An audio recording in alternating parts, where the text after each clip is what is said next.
ఒకటి అవాస్తవం అని తెలిసినప్పటికీ దాన్నే వాస్తవం అనిపించుకోవడంలో Telugu Desam party, Chandrababu, yellow media, ఇందులోకి జాకీలు పట్టి లాగే పవన్ కళ్యాణ్, వీళ్ళందరూ కూడా ఎప్పుడు పెద్ద పాత్రనే పోషిస్తుంటారు.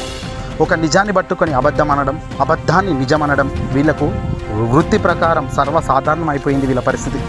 తాజాగా మరోసారి ఆంధ్రప్రదేశ్ ప్రభుత్వంపై బురద జల్లేందుకు పెద్ద ఎత్తున కుట్ర పన్నారు. ఇక ఈ కుట్రలో భాగంగా సచివాలయం తాకట్టు అనే ఒక పెద్ద వార్త ఆంధ్రప్రదేశ్ రాష్ట్ర వ్యాప్తంగా ఇప్పుడు హల్చల్ చేసే మాదిరిగా ఎల్లో మీడియా ప్రయత్నం చేస్తుంది. దీనికి జాకీలు పెట్టే తెలుగుదేశం పార్టీ చంద్రబాబు నాయుడు, లోకేశం సైతం రెచ్చిపోతూ అడుగులు ముందుకేస్తున్నారు.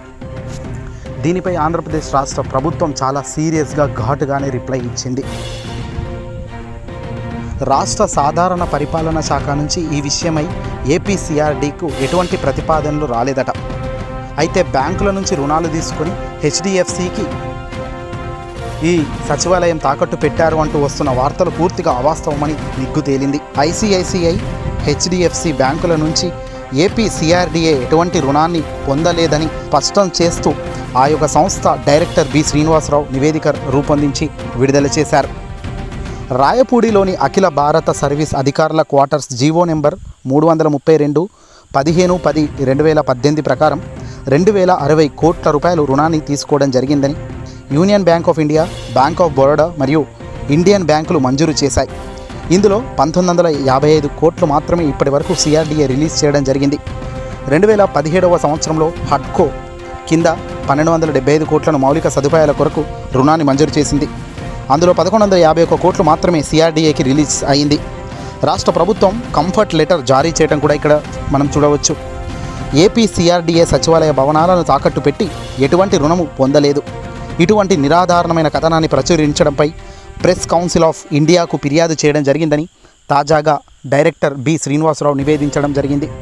సచివాలయం తాకట్టు, రాష్ట్రం అమ్మేస్తున్నారు, జగన్ సర్కార్ మరో దారుణం అంటూ ఏకంగా భారీ స్కాములను జగన్కు అంటిపెట్టే ప్రయత్నం చేస్తున్న ఎల్లో మీడియా, టీడీపీ, చంద్రబాబును ఏమనాలో మీరే చెప్పండి. ఎన్నికలు ఒక్కొక్క రోజు దగ్గర వస్తున్న తరుణంలో అనేకమైన కుట్రలు, అనేకమైన నిందలు ఏదో ఒకటి చేసి ప్రభుత్వంపై చెడ్డ పేరు తెచ్చి ఓటు బ్యాంకును మొత్తం మార్చేయాలి. ఇది ఒక రోజు, రెండో రోజులో ఒక 4 మంచి గొప్ప మాటలు చెప్పి ఏదో జరిగిపోతుందన్న భ్రమ కల్పిస్తే అవుతుందా చెప్పండి. ఏళ్ల తరబడి క్రమశిక్షణతో కూడిన ప్రభుత్వం అడుగులు వేస్తూ మంచి పరిపాలన అందిస్తూ పేద ప్రజలకు దగ్గరగా ఉన్న ఈ తరుణంలో ఏదో జరిగిపోయింది, ఏదో చేసేస్తారు ఇప్పుడు అని తెలుగుదేశం పార్టీ ఎన్ని కుట్రలు చేసినా, ఎన్ని కుతంత్రాలు పొందినా చివరకు అడ్డంగా నడి బజార్న పరువు పోగొట్టుకొని నిలబడేది మాత్రం వాళ్ళే. ఇక వాళ్ళకు బుద్ధి ఉండదు. ఇక వాళ్ళను నమ్మిన ప్రజానికం కూడా నిండా మునగడం తప్ప మరొకటి లేదు.